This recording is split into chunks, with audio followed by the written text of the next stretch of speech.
well, not Midwest, but where we are. Where we are in Indianapolis. I know he played in We're mid Columbus. almost. We're close. Kind We're of on close, the yeah. way to mid. Middle, anyway. Right. So Belfatto is on another loam deck here, and this is a Jund loam deck. Against Punishing Jund, which is a deck that is popular on the East Coast. And see it played a lot, and here I haven't really seen much of it, but it's a powerful deck. It almost looks like a modern deck when it has, I mean, maybe not this list. Let's look at this list real quick to make sure it's very similar. Yeah, it has Bloodbraid Elf, has Deathray Shaman, Tarmogoyf, Dark Confidant. All the modern creatures in the Jund deck. Maelstrom Pulse, Abrupt Decay, Punishing Fire if it wasn't banned would be in there, Lightning Bolt, Thoughtseize, Liliana the Veil, all modern cards. And then you have to add, of course, Hymn to Turok and Sylvan Library.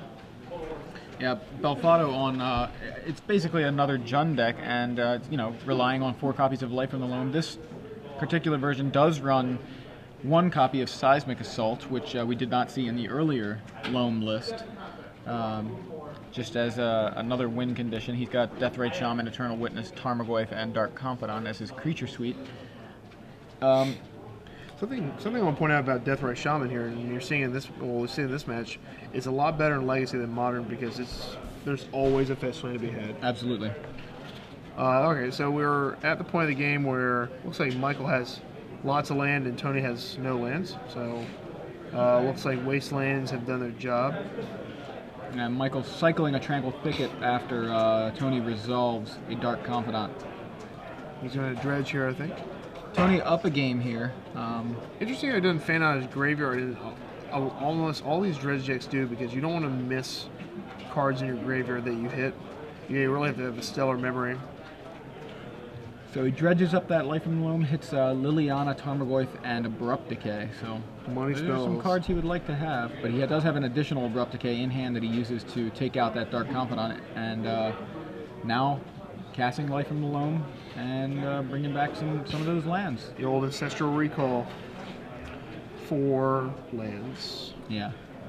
Well, he's got 2 lands at cantrip, so he gets to draw some cards here. It looks like Tony's packing it up. Being up a game, on 2 land, you're seeing tons of land over there. It's not worth playing out. And want to hurry up into game 3 with plenty of time to spare. In this matchup, I think it's a pretty even matchup. You have a deck here on Tony's side with Jund that has powerful cards like Liliana, Hymn to Turok, and a turn 2 Liliana is pretty good through Deathrite Shaman. Obviously, it doesn't do the most things against Loam because you can just pitch worthless land, but she's still no joke. And Hymn to Turok, another thing. If you hymn somebody, Michael here, and he doesn't have the Life from the Loam in hand, and he's banking on using his other package here, the Tarmogoyf and Dark Confidence, to get to that point, and you hit those, you can put yourself in a good shot to win here. Yeah, both of these guys' decks overlap quite a bit. You see a lot of the same cards, and even the same numbers in a lot of cases too. You've got the Tarmogoyf, you've got the Deathrite Shaman. Tony has Bloodbraid Elf, where he does not have Eternal Witness. Of course, doesn't really fit as much into the strategy, but Deathrite Shaman, Deathrite Shaman, Tarmogoyf, and Dark Confidant overlap. Abrupt Decay. You've got Liliana's in both lists. Right. So yeah, a lot of overlap. And so yeah, I could see. It would be nice to have seen a little bit more of a game there. Game 2, it felt like can't get too much of a grasp on the way that the games play out. These are Tony has Surgical Extraction on the board, which is going to be definitely a powerhouse here, a player in this game. If you hit that Life from the Loam with a Surgical Extraction, that usually will do it. Basically turns Michael's deck into a worse Jund deck once he loses Life from the Loam. Very good point. And he's got 3 copies of Surgical Extraction there. Right. So presumably he didn't see any game 2 there.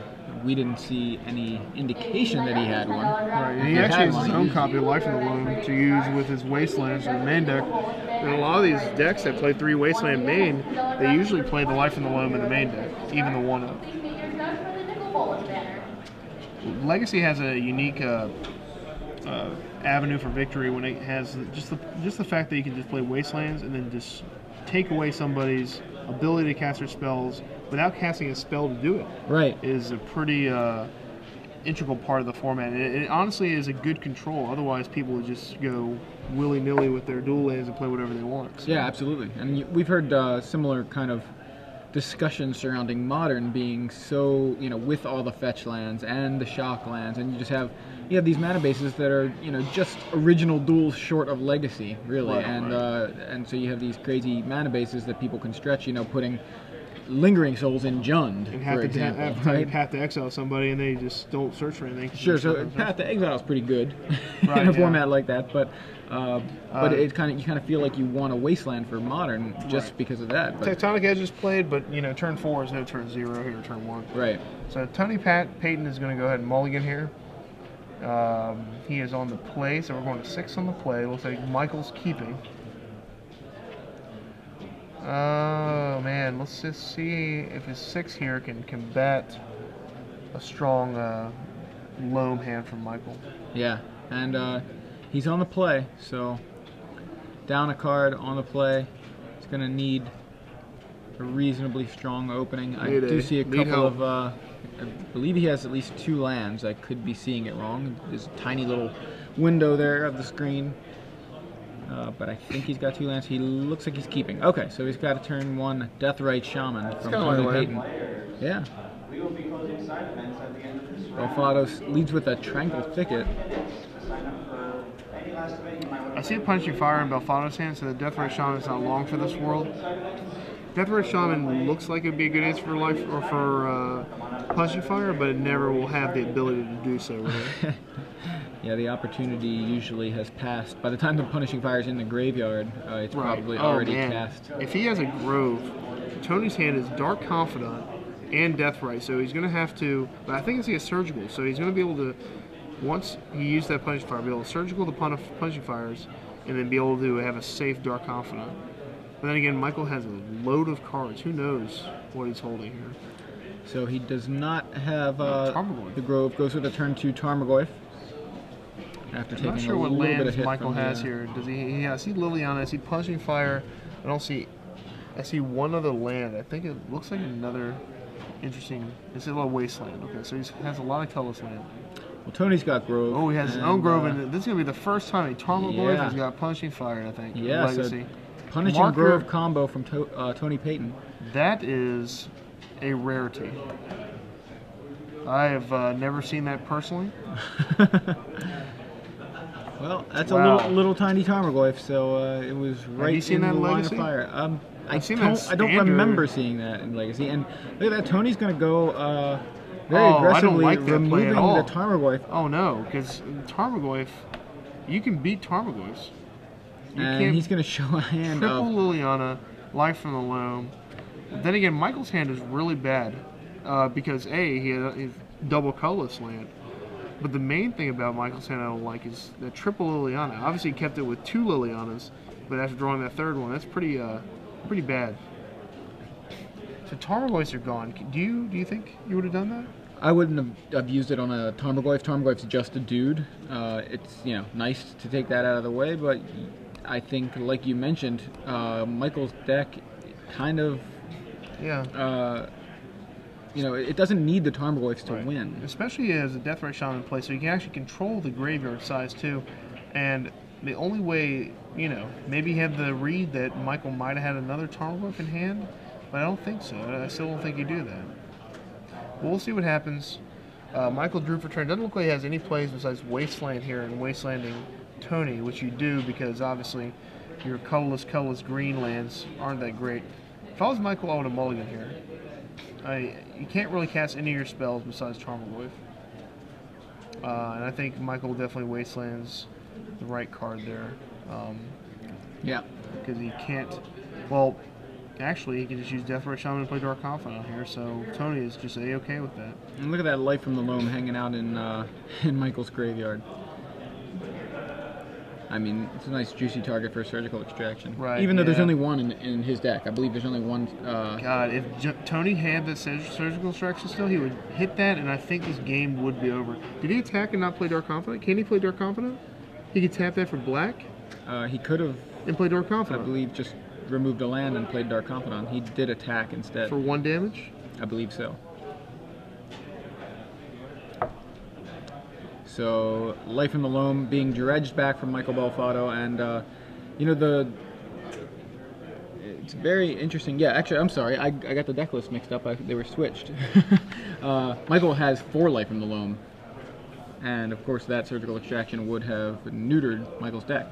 Right. Well, if Tony doesn't realize that Deathrite Shaman's half your mana real soon, he's gonna be on the wrong end of a beating here.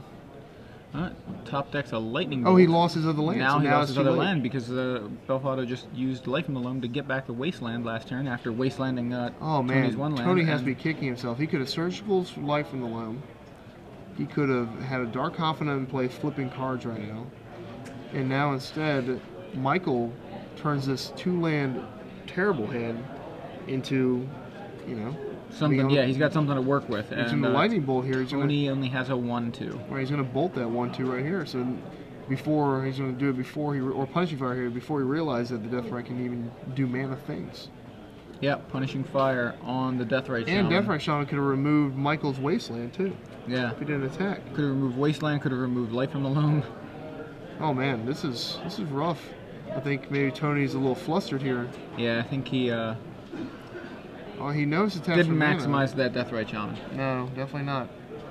Also didn't maximize the Surgical Extraction. Yeah, especially. I was thinking I didn't like it. I was thinking Michael's deck for some reason was the one with the 1 Life from the Loam. The fact that he has 4, I definitely didn't like the Surgical Extraction because Extraction on Loam, just like you said, makes Michael's deck into kind of a bad Jund deck. I'm just very shocked. And it comes with practice. Maybe Tony hasn't played a lot with Deathrite Shaman, but that creature, the reason why it's so valuable in this format, is warped this format, is because of the mana making ability more so than the other things. And there's Liliana of the Veil going to make Tony discard a card, and Michael's going to discard a Liliana, his extraneous copy.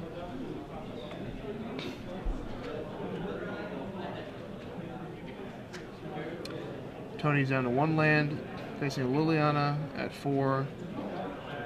Tony is feeling like he wants to walk out of the building, I think.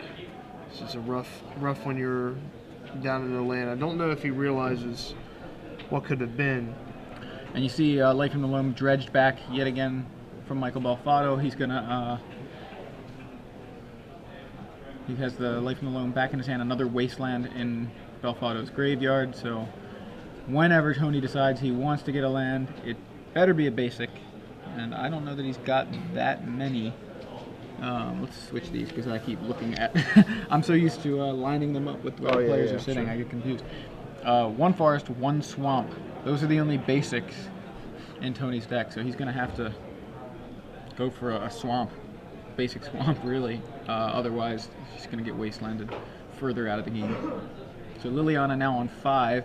Alongside a Deathrite Shaman on Michael's side of the board. Tony with just a lone Bloodstained Mire, and I think he's drawn a second one. Another Bloodstained Mire. Right. I mean, he could. I guess he could wait till 1 more turn and see if he can get a Maelstrom Pulse. That's his only chance, but he's not. He's just going to play a Dark Confidant that's just immediately dead.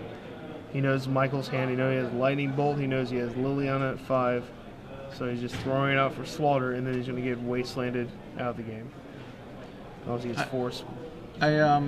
Question from Twitter, but I think question from Twitter is how did Tony play that spell? Is what he's saying. I assume he's referring to Surgical Extraction after Punishing Fire on Tarmogoyf. He paid the Phyrexian mana on Surgical Extraction. It was a free spell. That's why he had paid 2 life to do it. So he didn't need the mana. I don't know if Mark Hahn, I'm referring to you, if that clears it up for you. I assume you were talking about Surgical Extraction. Yeah. So, Belfatto's going to activate his Deathrite Shaman. And then bolt the Confidant. Or he didn't bolt, he did some other things. So he just did the 2 damage. He has a bolt and he has Punishing Fire, I think. Yeah, he doesn't have Grove yet. Grove was on Tony's side of the board, but Again, dredges the Life from the Loam back into his hand. Here comes the Wasteland. He's going to waste the Bayou. I saw Tony have a flip past a Forest. You could have got a Forest there, but he opted to. Wasn't it double Bloodstained Mire? You're right. Yeah, but I forgot about that. Yeah. It was either basically he got his only option. One basic swamp. What he needed to do there was wait till he hit 3 mana of the Maelstrom Pulse Liliana. But then again, at this point, he knows Michael has 2 more Lilianas. He is just treading thin water here. So Tony draws. I don't think. Yeah, says he's just going through the motion. He's going to get Grim Lava Mancered out of the game. The other Deathrite Shaman ability. Even better, actually. You're playing a group game. I think it says each opponent. And draws here. Yeah. Fistful of cards. Michael's complete control. Tony's stretching here, just making the time go by a little faster. Inquisition shows Liliana, Dark Confidant, and Maelstrom Pulse. Looks like, is that Liliana that he dumped? Yeah, and then Lily's going to get plus here. He's going to discard another one. Yeah. It's non-stop. So discard. It wasn't Lily. It was Dark Confidant that went away, and now he discards Lily. And left with a Maelstrom Pulse in hand. In our discussion this weekend, when you're talking about playing it out versus not playing it out, what do you feel right now? Are you still cool with that? At this, Tony extends the hand there. It wasn't. He was trying to stay in it. I don't mind that. Right. Still time left in the round. It is game 3. He isn't trying to get to another game so that he has time to play it. This is game 3, and unfortunately for him, he just ended up in just a bad situation. Sometimes the cards don't fall. Well, I think but he put himself in. These are self-inflicted wounds for Tony. It's some of those Michael. Obviously, Belfatto is a experienced open player, and a lot. I mean, we had a winner yesterday in Mr. Lou, who won through everything, and then he was a new player.